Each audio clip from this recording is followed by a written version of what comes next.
Boa tarde! Está começando mais uma edição do programa 20 Minutos. O tema de hoje: qual a ligação dos Estados Unidos com a Lava Jato? Essa é uma questão que circula pelos bastidores da política do país, entre os cidadãos e as cidadãs. As pessoas especulam, buscam se informar. Afinal de contas, são muitos os fatos que vinculam vários dos integrantes da Força-Tarefa da Lava Jato aos Estados Unidos, os seguidos prêmios que o juiz Sérgio Moro recebe, as visitas constantes de membros do Ministério Público àquele país. Agora mesmo o ministro Sérgio Moro, o juiz Sérgio Moro, foi escolhido como Homem do Ano pela Câmara de Comércio Brasil e Estados Unidos, junto com o ex-prefeito de Nova York, Bloomberg, e vão ser homenageados com cotas compradas pelas empresas. No início de fevereiro houve uma estranha reunião promovida por um escritório de advocacia aqui no Brasil, com vários dirigentes do FBI, mais promotores, empresários, investidores, para discutir o tema da luta contra a corrupção. Vira e mexe, se discute qual é a conexão da Lava Jato com a espionagem que o Brasil sofreu da Agência Nacional de Segurança Americana, que buscou hackear a Petrobras, também colocou uma escuta nos telefones do Palácio do Planalto durante o governo Dilma. Enfim, há um conjunto de fatos que fazem com que esse tema seja de muita relevância. Para que nós possamos compreendê-lo em toda a sua amplitude, nós precisamos dar um passo atrás e compreender a situação geopolítica que constitui o entorno do tema que estamos tratando hoje, ou seja, da ligação dos Estados Unidos com a Operação Lava Jato. Durante o período da Guerra Fria, enquanto existia a União Soviética, o principal instrumento de intervenção dos Estados Unidos na vida das nações latino-americanas, como todos sabem, eram as Forças Armadas. Os Estados Unidos buscou atrelar as Forças Armadas de cada um dos países da região a seus interesses geopolíticos. Como é que os Estados Unidos fazia isso? Formando os militares latino-americanos, premiando os militares latino-americanos, fazendo-os frequentar suas academias, seus institutos, estabelecendo com esses militares intercâmbios operacionais, atividades comuns, buscando, enfim, criar um nexo entre as Forças Armadas Nacionais e a política do Departamento de Estado, a política da Casa Branca, a política do Pentágono, de tal maneira que os militares fossem formados, que os oficiais latino-americanos fossem formados, não segundo os interesses dos seus povos ou segundo os interesses do desenvolvimento de suas nações, mas fundamentalmente compreendendo que o que não é bom para os Estados Unidos não seria bom para a América Latina, ou seja, fazendo com que os militares adquirissem a defesa dos interesses norte-americanos como defesa dos próprios interesses da América Latina e de cada um dos seus países. E assim foram transformando os militares em braços geopolíticos da Casa Branca, sempre em conexão, evidentemente, com as elites locais, com a burguesia, com o capital local. Essa era a grande aliança daquele período da Guerra Fria. As burguesias nacionais, o imperialismo norte-americano e as Forças Armadas exercendo o papel de intervenção, de controle do Estado e da sociedade. Quando acabou a Guerra Fria, essa situação se alterou drasticamente. Os Estados Unidos buscaram, então, reformular suas relações com a América Latina no novo contexto que havia sido criado. Qual era esse novo contexto? No imaginário, na análise dos pensadores do Departamento de Estado e da Casa Branca.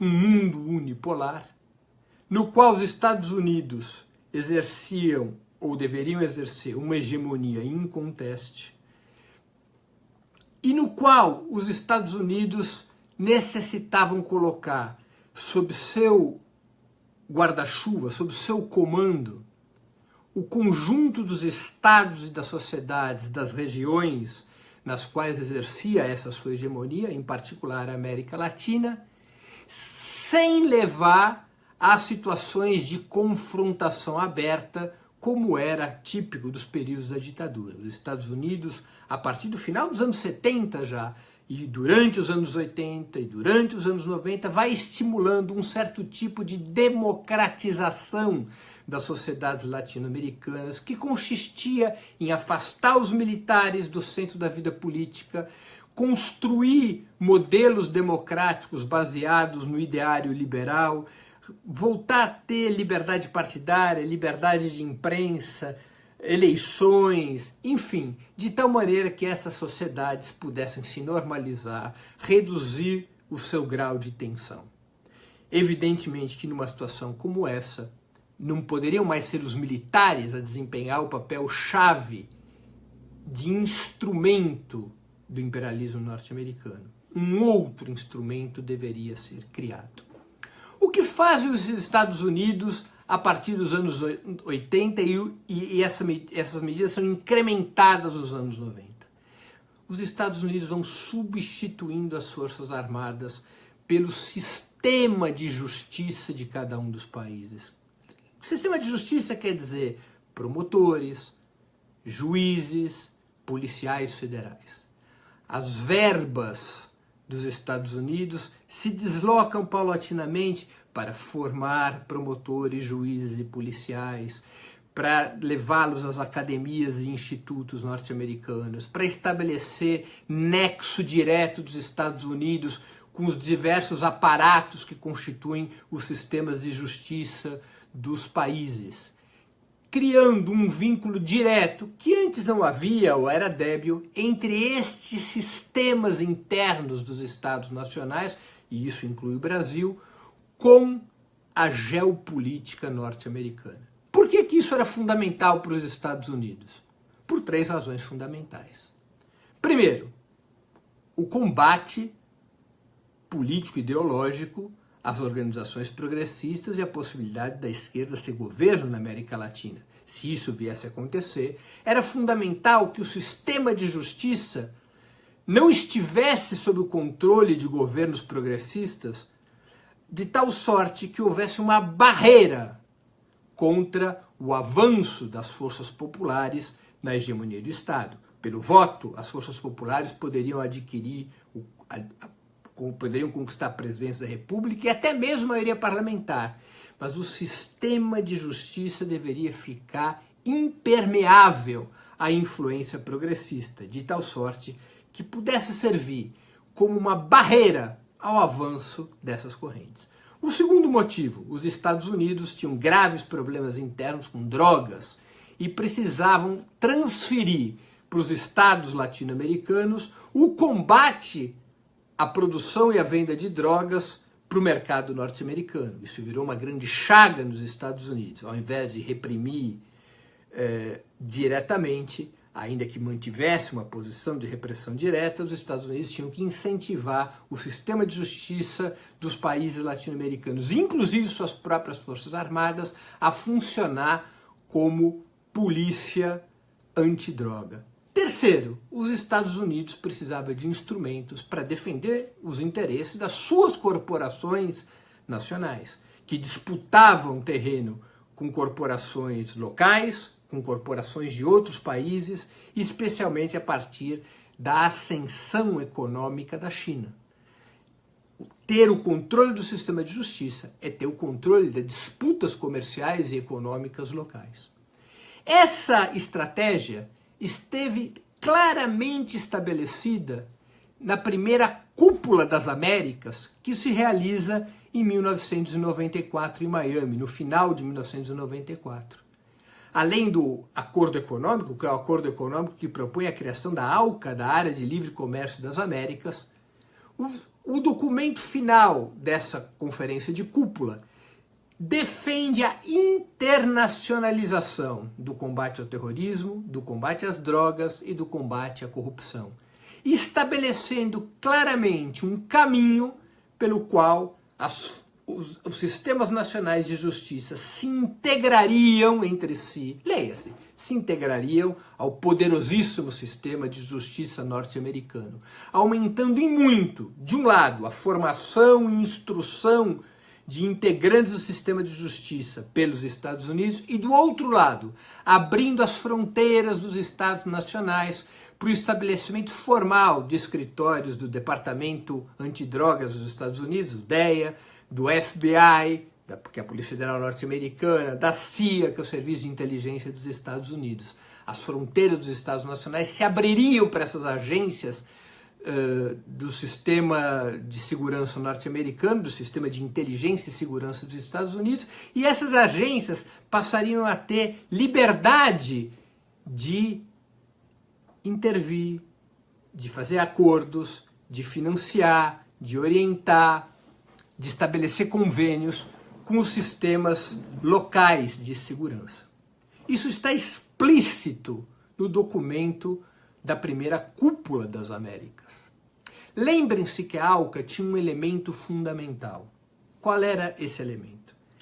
Em tese, abrir o mercado norte-americano para a produção agrícola da América Latina. E, em troca, os países latino-americanos deveriam abrir várias áreas para a economia norte-americana, entre elas a área de serviços e infraestrutura, onde se inclui a construção civil e a contratação de obras pelos governos nacionais, ou seja, as empresas americanas, pela ALCA, poderiam ingressar nos mercados latino-americanos e serem contratadas e pagas pelos governos locais, coisa que, por exemplo, no Brasil não é permitido.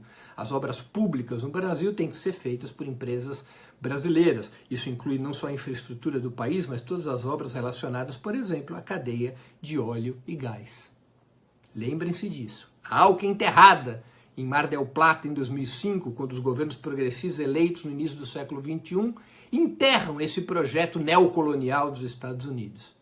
Mas o sistema de integração dos aparatos repressivos e judiciais dos países latino-americanos com os Estados Unidos, essa interligação não é interrompida, ao contrário, ela é desenvolvida. No caso específico do Brasil, por exemplo, em 2001, o governo Fernando Henrique assina um convênio que permite que o DEA, Departamento Antidrogas Americano, estabeleça um escritório dentro da Polícia Federal, aqui no Brasil, estabelece um conjunto de intercâmbios e conexões com o sistema de inteligência norte-americano no que diz respeito à preparação de quadros, investimentos e organização da Polícia Federal brasileira. Estabelece que o sistema de radar e controle da Amazônia, fundamental na inteligência brasileira, o CIVAM, seria comandado por uma empresa norte-americana. Estabelece, enfim, através desses acordos assinados em 2001, um conjunto de mecanismos pelos quais a inteligência americana podia se infiltrar, se estabelecer no Brasil, estabelecer conexões e aprofundar, estreitar seus laços com os promotores, com os juízes e com os policiais brasileiros. Não foi só no Brasil.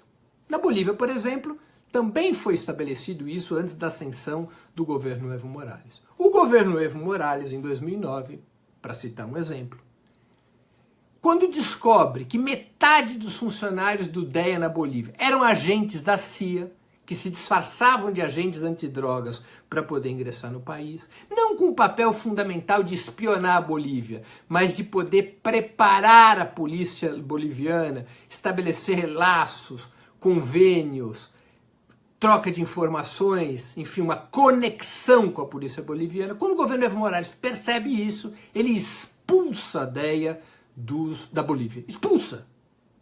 A DEA tenta ingressar no Brasil. Já estava no Brasil, tenta expandir suas fileiras no Brasil. Primeiro procura Itamaraty. Itamaraty se recusa a abrir um novo escritório da DEA. A DEA, então, busca a Polícia Federal, com a anuência do Ministério da Justiça, durante o governo Lula. Infelizmente, o governo Lula não esteve atento a isso. E a DEA pega os seus expulsados lá da Bolívia e os mete nos diversos escritórios que a DEA já tinha aberto aqui no Brasil. Não tem permissão para criar um novo escritório, coloca esses agentes todos dentro dos escritórios da DEA que aqui já existiam. Mais que isso, é sabido que o grande sistema de inteligência da Polícia Federal, o Guardião, é financiado com dinheiro americano, é tecnologia norte-americana. É com os Estados Unidos que os agentes policiais e os promotores brasileiros mais estabelecem conexões. Para além desse sistema de intercâmbio que constrói essa conexão entre o sistema de justiça brasileiro e os Estados Unidos e seus interesses geopolíticos, também tem o mercadológico, o sistema de premiação que os Estados Unidos operam para conquistar corações e mentes nesse ambiente. Prêmios como esses que o juiz Sérgio Moro está acostumado a receber e os promotores da Lava Jato, cursos, remunerações, viagens, tapete vermelho, smoking, gravata borboleta, punhos de renda branca, toda aquela suntuosidade que normalmente os Estados Unidos usam para conquistar a simpatia, a adesão e muitas vezes a submissão de agentes de outros países, de operadores do sistema de justiça de outros países. Foi então se estabelecendo uma conexão concreta. Vamos nos recordar também de outro fato, denunciado pela presidente Dilma Rousseff, mas novamente de forma infeliz não houve o troco devido ao governo norte-americano, como fez o governo Evo Morales. Lembrem-se que a Agência Nacional de Segurança dos Estados Unidos, ela grampeia, tenta hackear a Petrobras atrás das informações do pré-sal. E que grampeia os telefones do Palácio do Planalto, os telefones da própria presidente Dilma Rousseff, antes de começar a Operação Lava Jato. Isso é um elemento fundamental para que construamos uma investigação séria sobre o papel dos Estados Unidos em relação à Lava Jato. Que tipo de informação essa espionagem conseguiu traçar? Não teria sido o caso, uma vez descoberta essa espionagem, que a presidente Dilma Rousseff aproveitasse não apenas para cancelar como fez sua viagem aos Estados Unidos, mas aproveitasse isso para romper todos os convênios do sistema de justiça brasileiro com os Estados Unidos, expulsando a DEA, expulsando o FBI, expulsando todas as agências de segurança norte-americana que livremente operavam em território brasileiro desde o governo Fernando Henrique? Por várias razões, isso não foi feito. E o fato é que a inteligência americana sempre esteve imiscuída, envolvida no Ministério Público, na Polícia Federal, na magistratura brasileira. Antes de mais nada, essa elite, essa tecnocracia do sistema de justiça foi sendo educada para compreender que os interesses americanos coincidiam com os interesses brasileiros, coincidiam com os interesses das nações latino-americanas. Sob o manto da luta anticorrupção, um dos vetores daquela primeira cúpula das Américas em 1994, operou-se a construção de um sistema que buscava golpear os governos progressistas e buscava desmontar e desmoralizar empresas brasileiras. Afinal, quem ganha com a redução do tamanho da Petrobras, sua perda de controle sobre o pré-sal?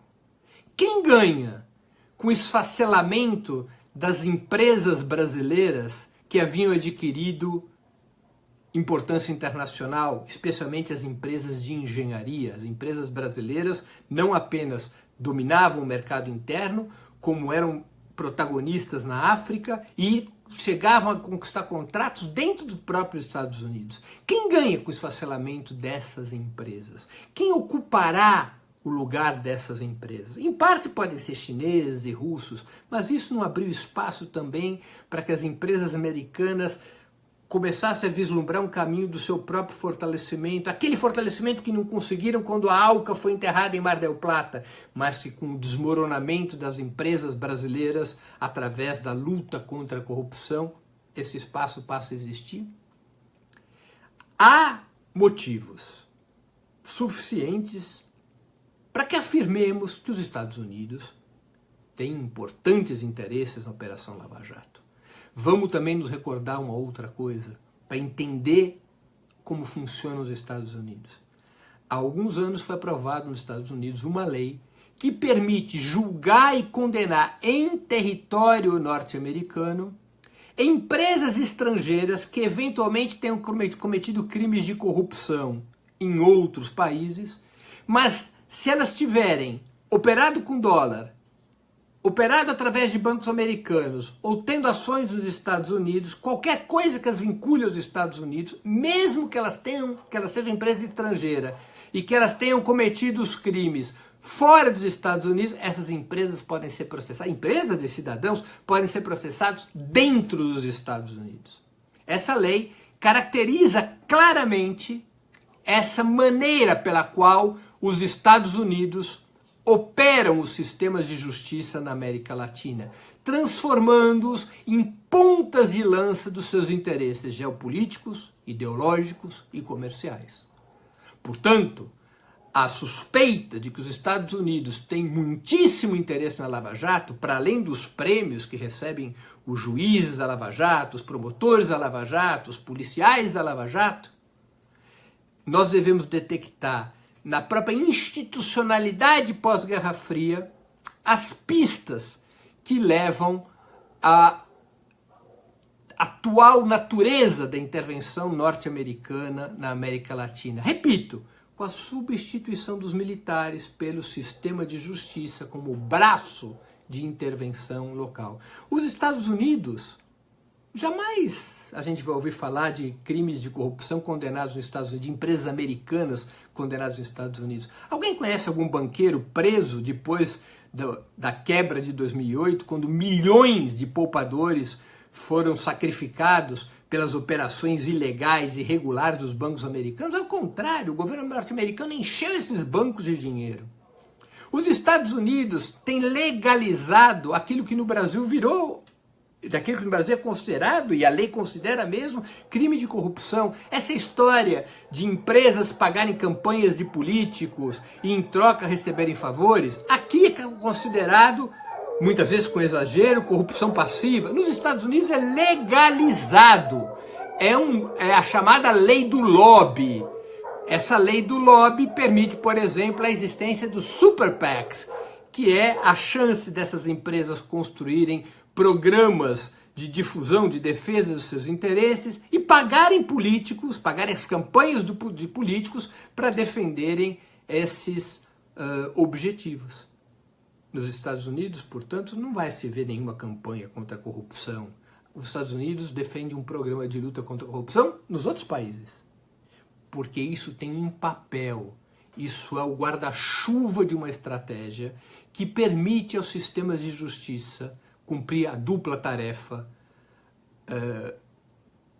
prevista na geopolítica da Casa Branca. De um lado, combater os governos progressistas, bloquear seu avanço sobre o Estado e a sociedade. De outro lado, garantir que os espaços comerciais das corporações norte-americanas sejam protegidos, arrebentando as empresas de qualquer país que queiram disputar espaços dentro ou fora do continente com as companhias norte-americanas. Esse, enfim, é o resumo da situação. Não se tratam propriamente de informações concretas de como os Estados Unidos interferiu na Lava Jato, mas é o mapa do caminho, por onde a gente pode começar a investigar com seriedade e rigor o papel dos Estados Unidos na Operação Lava Jato. Seguro estou de que daqui a alguns anos, como aconteceu com o golpe de 64, teremos fartas provas desse envolvimento, quando forem liberados os arquivos norte-americanos a esse respeito. Descobriremos um amplo envolvimento do governo norte-americano com a construção e a articulação da Operação Lava Jato. Pessoal, vou ficando por aqui. Antes de me despedir, lembro a todos que a imprensa independente necessita do apoio de seus leitores e espectadores para enfrentar a batalha de ideias e informações contra a mídia monopolista. Portanto, acessem a página www.operamundi.com.br/apoio e façam sua assinatura solidária.